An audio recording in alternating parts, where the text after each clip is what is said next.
ആശ്വാസം നേടാം. ഹൃത്തിനുള്ളിൽ ജീവൻ നൽകും വചനം, തിരുവചനം. യേശുവിൽ സ്നേഹമുള്ളവരെ, വിശുദ്ധ മർക്കോസിൻ്റെ സുവിശേഷത്തിൽ 12-ാമത്തെ അധ്യായം 30-ാമത്തെ തിരുവചനമാണ് ഇന്ന് നമ്മൾ ധ്യാനിക്കുക. ഇങ്ങനെയാണ് തിരുവചനത്തിൽ നമ്മൾ വായിക്കുക: നീ നിൻ്റെ ദൈവമായ കർത്താവിനെ പൂർണ്ണ ഹൃദയത്തോടും പൂർണ്ണ ആത്മാവോടും പൂർണ്ണ മനസ്സോടും പൂർണ്ണ ശക്തിയോടും കൂടെ സ്നേഹിക്കുക. ഒരു നിയമജ്ഞൻ വന്നിട്ട് ഈശോയോട് ചോദിക്കുകയാണ്, ഏറ്റവും പ്രധാനപ്പെട്ട കൽപ്പന ഏതാണ്? അതിൻ്റെ മറുപടി എന്നതുപോലെ ഈശോ അവരോട് പറഞ്ഞു കൊടുത്ത കാര്യമാണ്, നീ നിൻ്റെ ദൈവമായ കർത്താവിനെ പൂർണ്ണ ഹൃദയത്തോടെ പൂർണ്ണ മനസ്സോടെ സർവശക്തിയോടെ സ്നേഹിക്കണം. ഇതിലപ്പുറം വേറെ ഒരു കൽപ്പനയും ഇല്ല എന്ന് ഈശോ വളരെ സ്നേഹത്തോടെ പറഞ്ഞു കൊടുക്കുകയാണ്. പ്രിയമുള്ള സഹോദരങ്ങളെ, പൂർണ്ണ ഹൃദയത്തോടെ പൂർണ്ണ ആത്മാവോടെ സ്നേഹിക്കുക എന്നൊക്കെ പറഞ്ഞാൽ അത് നമുക്കെല്ലാവർക്കും ചെയ്യാവുന്ന, വളരെ എളുപ്പത്തിൽ ചെയ്യാവുന്ന ഒരു കാര്യം. വികാരങ്ങളുടെ തലങ്ങളിൽ ശാരീരികമായി മാനസികമായി എല്ലാ കഴിവുകളും ദൈവത്തിന് വേണ്ടിയിട്ട് മാത്രം എടുത്തുപയോഗിച്ചും എല്ലാ സമയവും ദൈവഹിതം മാത്രം നിറവേറ്റിയും എല്ലായ്പ്പോഴും ദൈവത്തെ മാത്രം മഹത്വപ്പെടുത്തിയും ജീവിക്കാൻ നമുക്കെല്ലാവർക്കും വളരെ എളുപ്പത്തിൽ ഒന്ന് ശ്രമിച്ചാൽ സാധിക്കാവുന്ന കാര്യമേ ഉള്ളൂ. പൂർണ്ണ ഹൃദയത്തോടെ കർത്താവിനെ സ്നേഹിക്കുക എന്ന് പറഞ്ഞാൽ ജീവിതം മുഴുവനും കർത്താവിന് കൊടുത്തിട്ട് സ്നേഹിക്കുക എന്നുള്ളതാണ്. ഈശോ ഇല്ലാത്ത ഒരു ജീവിതം ഇല്ല.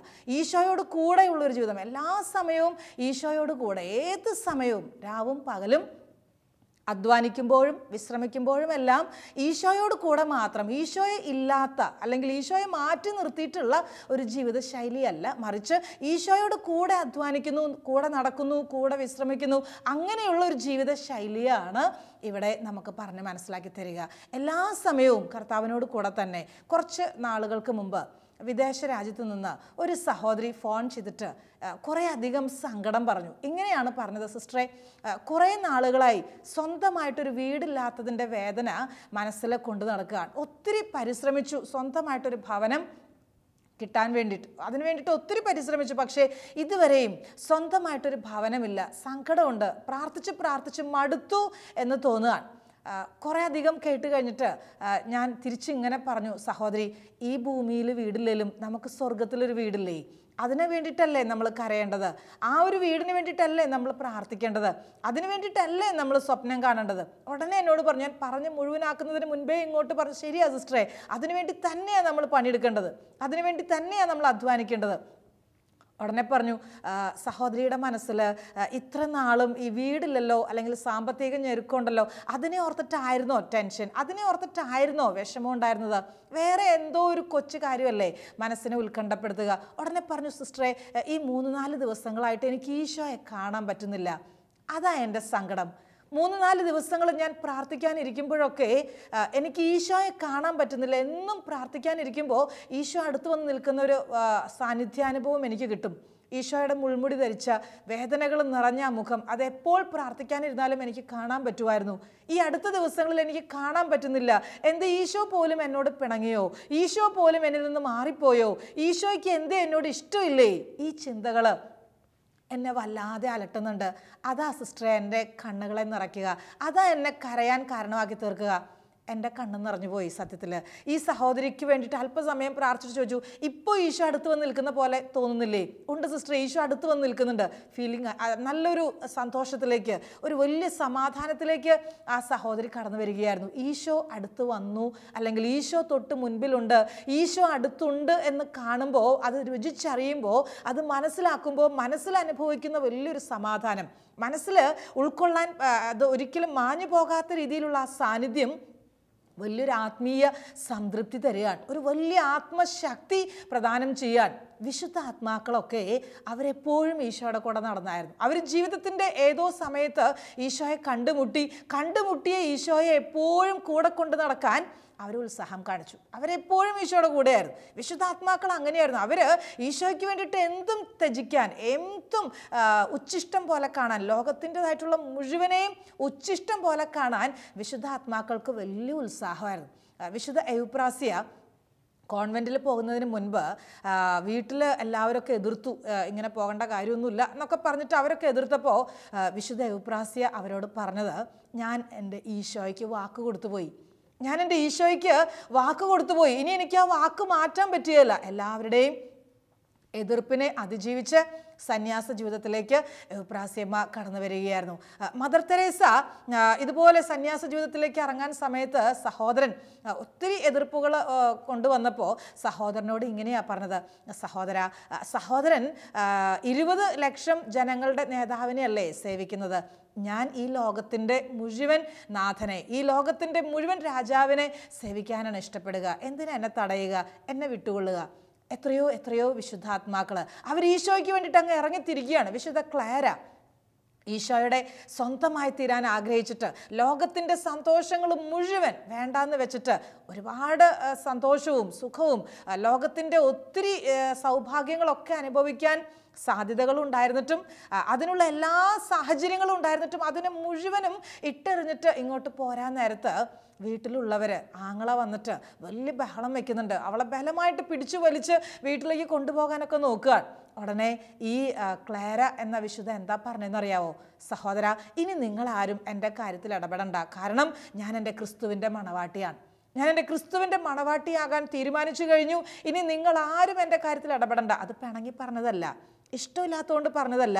മനസ്സിൽ ഈശോയ്ക്ക് കൊടുത്ത സ്ഥാനം, മനസ്സിൽ ഈശോയ്ക്ക് കൊടുത്ത ആ വലിയ സ്ഥാനം അതാർക്കും എടുത്തു മാറ്റാൻ പറ്റുകയില്ല. ഈശോയുമായി ഒന്നായി തീരുകയായിരുന്നു വിശുദ്ധാത്മാക്കളെല്ലാം. ഫൗസ്റ്റീനായോട് ഈശോ വലിയ സ്നേഹത്തോടെ വന്നിട്ട് ചോദിച്ചു, നീ എത്ര നാൾ എന്നെ മാറ്റി നിർത്തും, എത്ര നാൾ നീ എന്നിൽ നിന്ന് അകന്നു നിൽക്കും? ഫൗസ്റ്റീന പറഞ്ഞു, യോ നീ അങ്ങനെ പറഞ്ഞേക്കല്ല്, ചേർത്ത് പിടിക്കുകയാണ്. ഈശോയുടെ ഹൃദയം ഫൗസ്റ്റീനയുടെ ഹൃദയത്തോട് ചേർത്ത് വെക്കുകയാണ്. പിന്നെ ഫൗസ്റ്റീനായും ഈശോയും കൂടെ ഒന്നിച്ചുള്ള യാത്രയാണ്. അറിയാലോ, എത്രയോ ജീവിതാനുഭവങ്ങൾ, എത്രയോ അനുഭവങ്ങൾ. വിശുദ്ധ ഫ്രാൻസിസ് അസീസി ഓർക്കുന്നില്ലേ? ഫ്രാൻസിസ് അസീസിയുടെ അടുത്ത് ഈശോ വന്നിട്ട് ഇങ്ങനെയാണ് ചോദിച്ചത്, മകനെ, യജമാനനെ സേവിക്കുന്നതാണോ ദാസനെ സേവിക്കുന്നതാണോ ഏറ്റവും നല്ലത്? ഏതാ ഏറ്റവും നല്ലത്? നിനക്ക് എന്താ തോന്നുന്നത്? ഉടനെ പറഞ്ഞു, യജമാനനെ സേവിക്കുന്നതാണ്. അങ്ങനെയെങ്കിൽ എൻ്റെ കൂടെ ഇറങ്ങുക. അങ്ങ് ഇറങ്ങുകയാണ്. പിന്നെ ഫ്രാൻസിസ് അസീസി യേശുവിനെ കണ്ടുമുട്ടുന്ന സമയം തൊട്ട് പിന്നെ യേശുവിൻ്റെ സ്വന്തമായി തീരുകയാണ്. പിന്നെ ഈ ലോകത്തിൻ്റെതൊന്നുമില്ല. അതുവരെ ഉണ്ടായിരുന്ന ബന്ധങ്ങളും അതുവരെ ഉണ്ടായിരുന്ന സന്തോഷങ്ങളും എല്ലാം വെറുതെയായി പോവാണ്. പിന്നെ അതൊക്കെ അങ്ങ് തള്ളിക്കളഞ്ഞിട്ട് പിന്നിലേക്ക് വലിച്ചെറിഞ്ഞിട്ട് പിന്നെ ലക്ഷ്യം മുഴുവൻ യേശുവിൽ ഒന്നായി തീരുക, മുന്നോട്ടിറങ്ങുകയാണ്.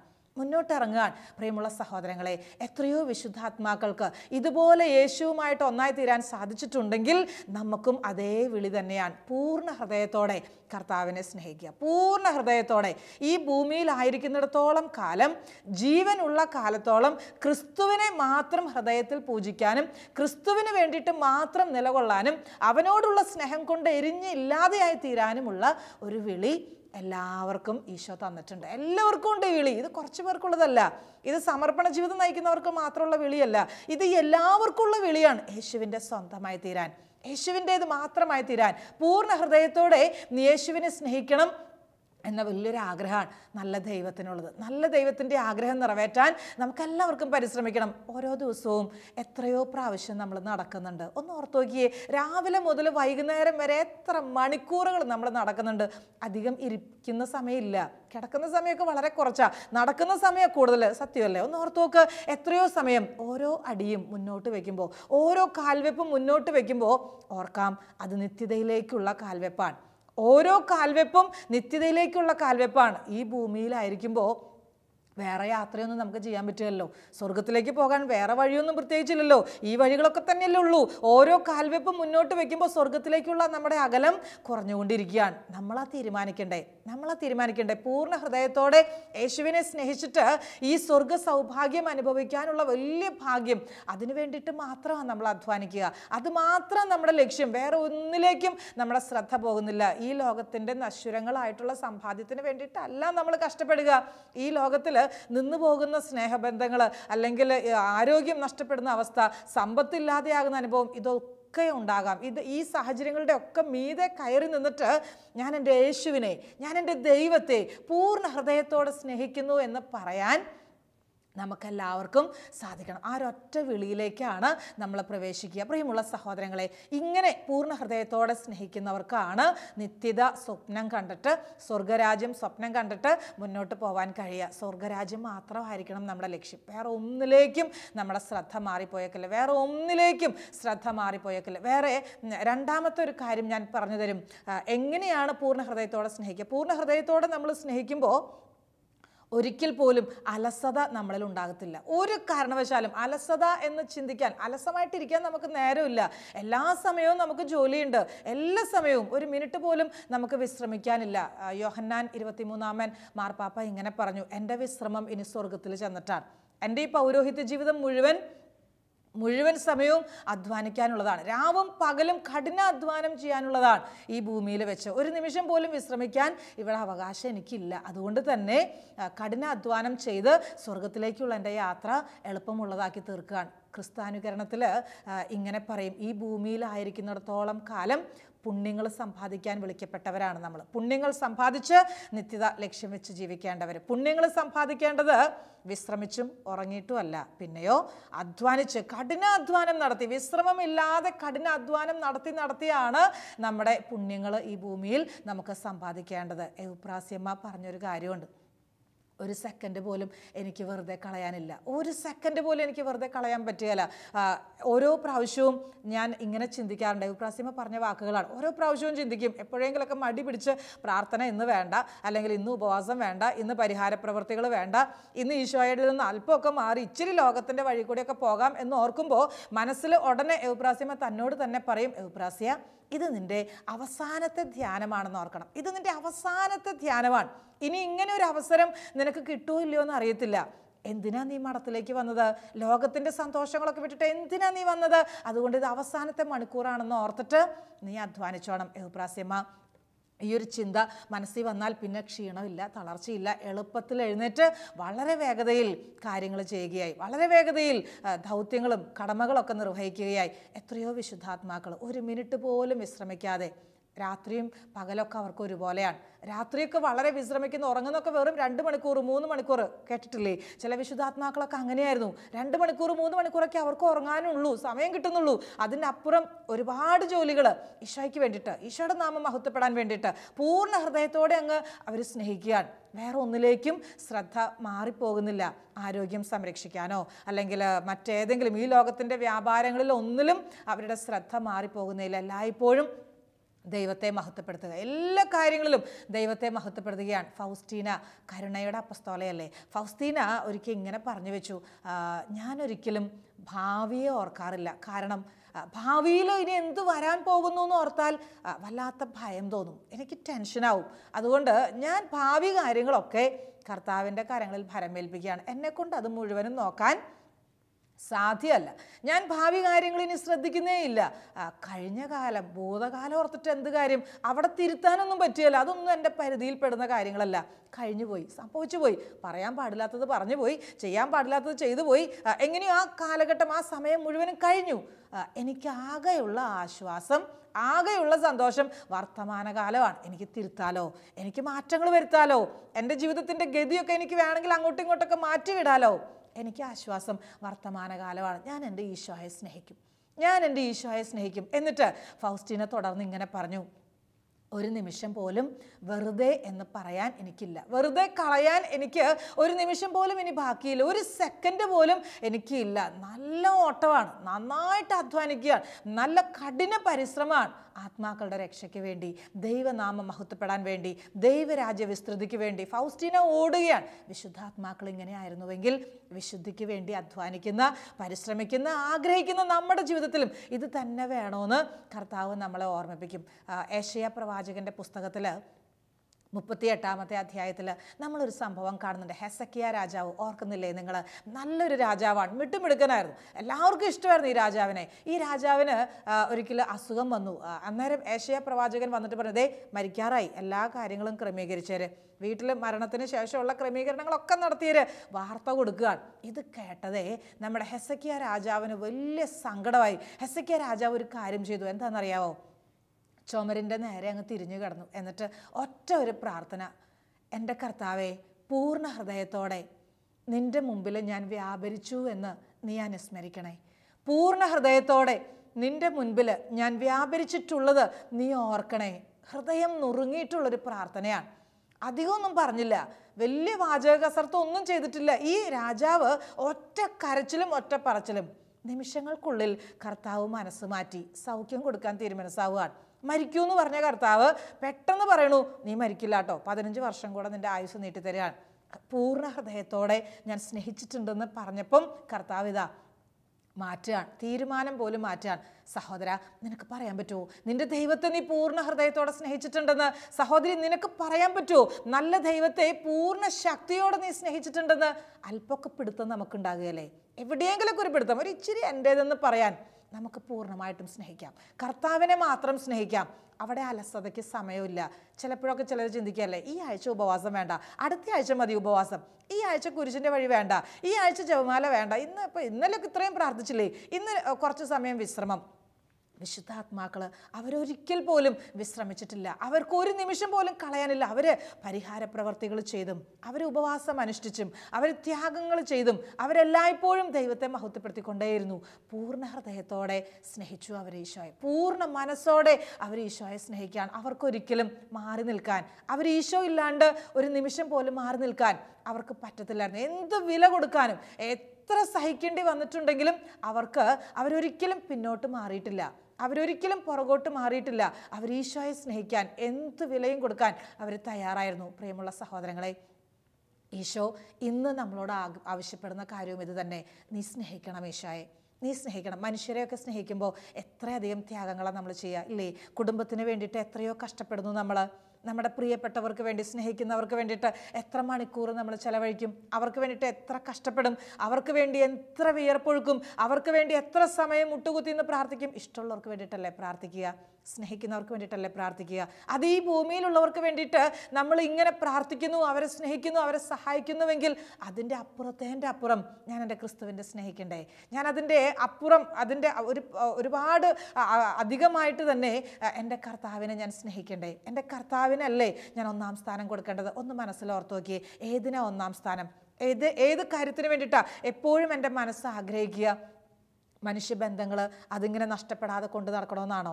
സമ്പത്ത് അല്പം പോലും കുറയരുത്, അതിങ്ങനെ വർദ്ധിപ്പിച്ച് അതിനാണോ? എല്ലാവരുടെ മുമ്പിൽ നല്ല പേര്, നല്ലൊരു സ്ഥാനം, നല്ലൊരു എൻജോയ്മെൻറ്റ്, അതിനാണോ നമ്മുടെ മനസ്സ് ആഗ്രഹിക്കുക? എവിടേക്കാണ് എൻ്റെ മനസ്സ്? ദൈവത്തിനാണോ ഒന്നാം സ്ഥാനം? നിൻ്റെ ഹൃദയത്തിൽ നിൻ്റെ ദൈവത്തിന് ഒന്നാം സ്ഥാനം നീ കൊടുത്തിട്ടുണ്ടോ? അങ്ങനെയെങ്കിൽ ഈ ഭൂമിയിൽ ഒന്നും നമ്മളെ അസ്വസ്ഥപ്പെടുത്തില്ല, ഒന്നും അസ്വസ്ഥപ്പെടുത്തില്ല. ഒരു കാര്യം പോലും നമ്മളെ അസ്വസ്ഥപ്പെടുത്തില്ല.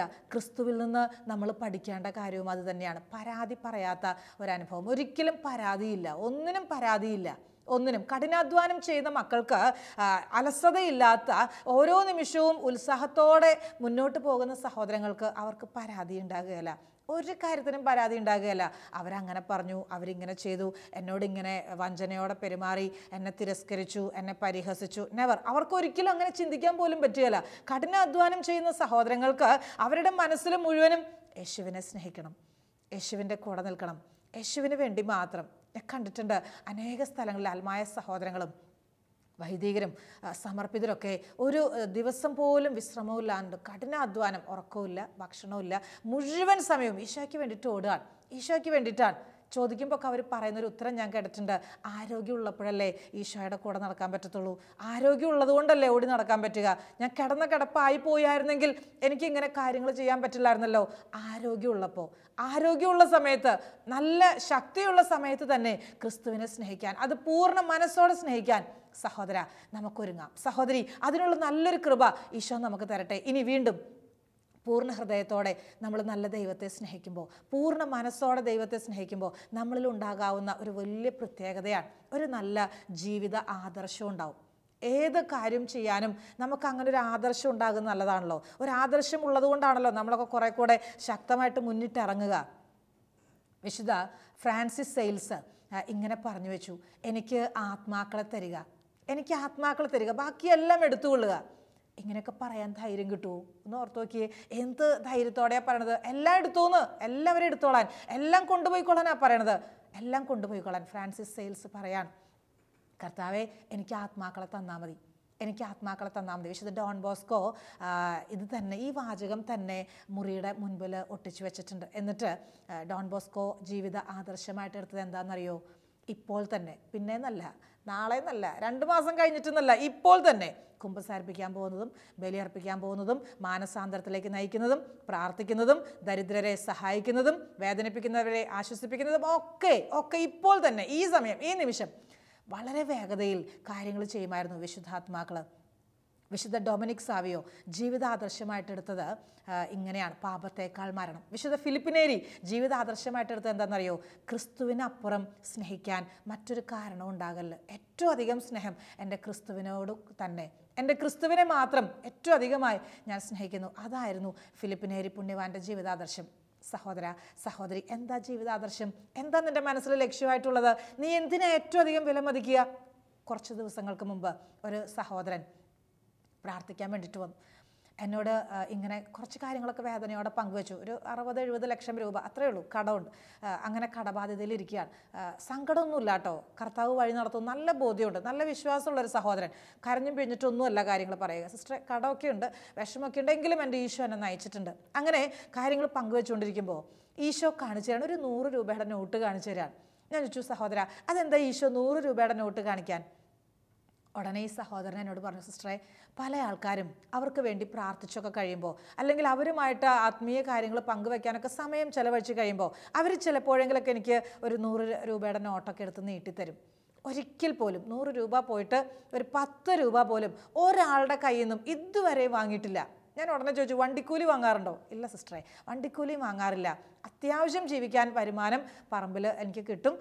ആ പൈസയിൽ നിന്ന് മാത്രമാണ് ഞാൻ വണ്ടിക്കൂലി, എൻ്റെ യാത്രാ ചെലവ് പോലും ഞാൻ എടുക്കാറുള്ളത്. ഒരിക്കൽ പോലും ഒരു സ്ഥലത്തു നിന്നും ഒരാളിൽ നിന്നും ഞാൻ പൈസ വാങ്ങിയിട്ടില്ല. ഞാൻ ചോദിച്ചു, അതെന്താ അങ്ങനെ കാരണം? അതെന്തേ അങ്ങനെ വാങ്ങാത്തത്? ഉടനെ പറഞ്ഞു, സിസ്റ്ററിന് അറിയാലോ, മനസ്സിലായല്ലോ, എനിക്ക് സാമ്പത്തിക ക്ലേശം വല്ലാതെയുണ്ട്, എനിക്ക് വല്ലാത്ത ഞെരുക്കമുണ്ട്. പക്ഷേ ഒരു പ്രാവശ്യം ഞാനത് വാങ്ങിക്കഴിഞ്ഞാൽ, ഒരാൾ തരുന്ന ഒരു ഇച്ചിരി സമ്പത്ത് അല്ലെങ്കിൽ ആ പൈസയുടെ എത്രയാണേലും അത് ഞാൻ വാങ്ങിക്കഴിഞ്ഞാൽ പിന്നെ എനിക്ക് വാങ്ങാനുള്ളൊരാഗ്രഹം ഇടയ്ക്കിടയ്ക്ക് വരാൻ സാധ്യതയുണ്ട്. അതുകൊണ്ട് ആ കെണിയിൽ ഞാൻ ഇതുവരെയും വീണിട്ടില്ല. അതുകൊണ്ടായിരിക്കാം ഈശോ 100 രൂപ കാണിച്ചത്. എൻ്റെ കണ്ണ് നിറഞ്ഞു പോയി.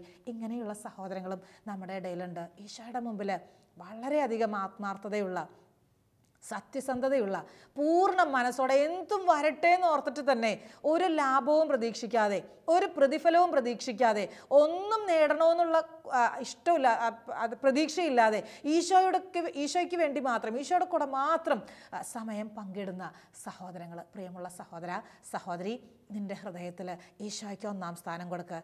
ഈശോയ്ക്ക് 1-ാം സ്ഥാനം. ജീവിത പങ്കാളിക്കല്ലാട്ടോ, മക്കൾക്കല്ലാട്ടോ, സഹോദരങ്ങൾക്കല്ലാട്ടോ, സമ്പത്തിനല്ല, സുഹൃത്തുക്കൾക്കല്ല, ആർക്കുമല്ല. നിൻ്റെ ഹൃദയത്തിൽ ഈശോ മാത്രമായിരിക്കട്ടെ.